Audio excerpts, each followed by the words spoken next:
তৈরি হয়ে গিয়েছে আমার সিলভার কাপ মাছের দম। তো চলুন আমি তরকারিটা নামিয়ে নিয়ে আর আসছি। নমস্কার, আমি আবারও চলে এসেছি একটা রেসিপির সঙ্গে। আজ করব সিলভার কাপ মাছের দম। সিলভার কাপ মাছের দমে করার জন্য এখানে আমি মাছগুলো নুন হলুদ দিয়ে মাখিয়ে রেখে দিয়েছি।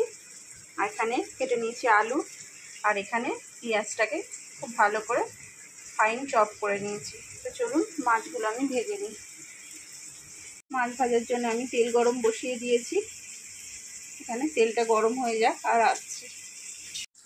তেল খুব ভালো করে গরম হয়ে গিয়েছে, এবার মাছগুলো আমি ভেজে নেব।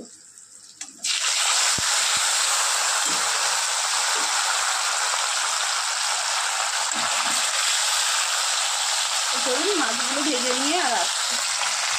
আমি ডাল করে ভেজে নিয়েছি। চলুন মাছগুলো তুলে নিয়ে আর আসছি। মাছ ভেজে তুলে নিয়েছি। এবার এই মাছ ভাজা তেলের মধ্যেই দিয়ে দেব আলু পেঁয়াজ।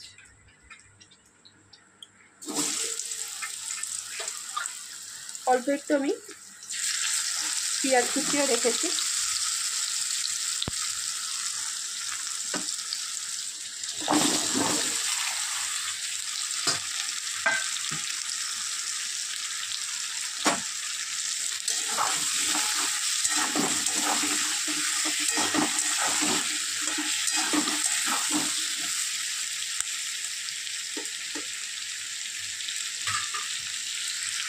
দিয়ে দেবো স্বাদ মতো নুন।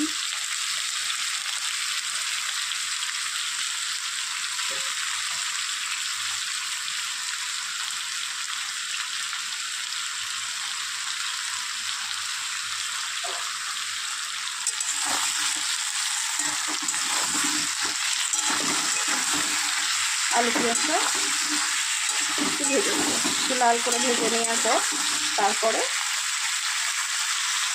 কিমা করে রাখা পেঁয়াজটা দিয়ে দেবো। চলুন একটু লাল হয়ে গেলে আর আসছি।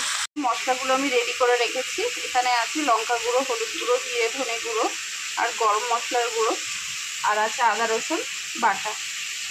চলুন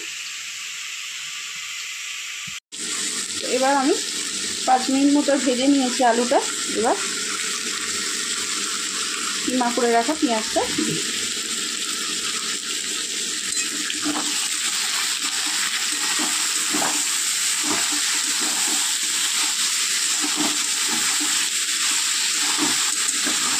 চলুন পেঁয়াজটা দিয়েও আর একটু ভেজে নেবো, তারপরে আবারও আসছি। পেঁয়াজটা দিয়েও কিছুক্ষণ ভেজে নিয়েছি। দিয়ে দিলাম আদা রসুন বাটা।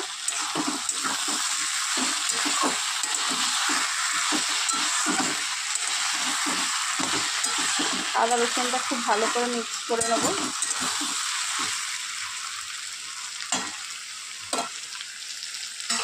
মিক্স করে নিয়ে দিয়ে দেবো বাকি গুঁড়ো মশলাগুলো।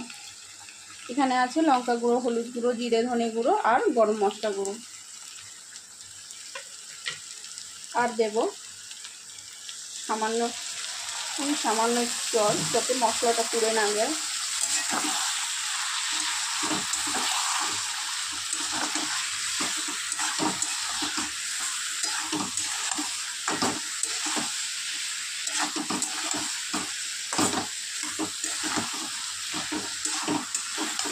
চলুন খুব ভালো করে এটা কষিয়ে নিই যতক্ষণ না তেল ছেড়ে আসে। কষে গেলে আসছে। খুব ভালো করে কষানো হয়ে গিয়েছে। এবার দিয়ে দেবো পরিমাণ মতো জল। এখানে খুব বেশি জল ঝোল হবে না তরকারিটা, আবার একদম গামাখাও হবে না। আর একটু জল দেব, যতটা পরিমাণ জল প্রয়োজন আমি দিয়ে দিয়েছি। এবার ঢাকনা দিয়ে আলুটা সিদ্ধ হওয়া পর্যন্ত অপেক্ষা করব। তো চলুন আলু সিদ্ধ হয়ে গেলে আসছি। তো চলুন দেখি।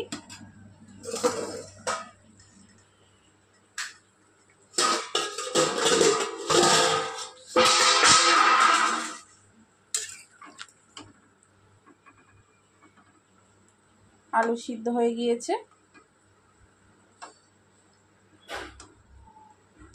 এই যে আলু তো খুব ভালো করে সিদ্ধ হয়ে গিয়েছে। যেহেতু আমি গ্যাসটা আস্তে দিয়ে রান্না করেছি, তাই ঝোলটা যতটা দিয়েছিলাম ততটাই আছে। এবার মাছগুলো দিয়ে গ্যাস জোরে দিয়ে রান্না করে নেব।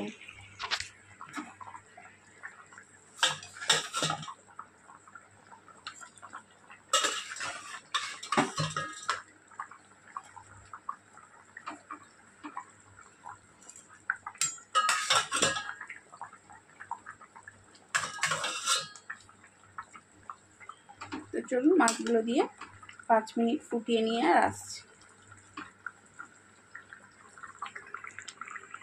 তৈরি হয়ে গিয়েছে আমার সিলভার কাপ মাছের দম। তো চলুন আমি তরকারিটা নামিয়ে নিয়ে আর আসছি।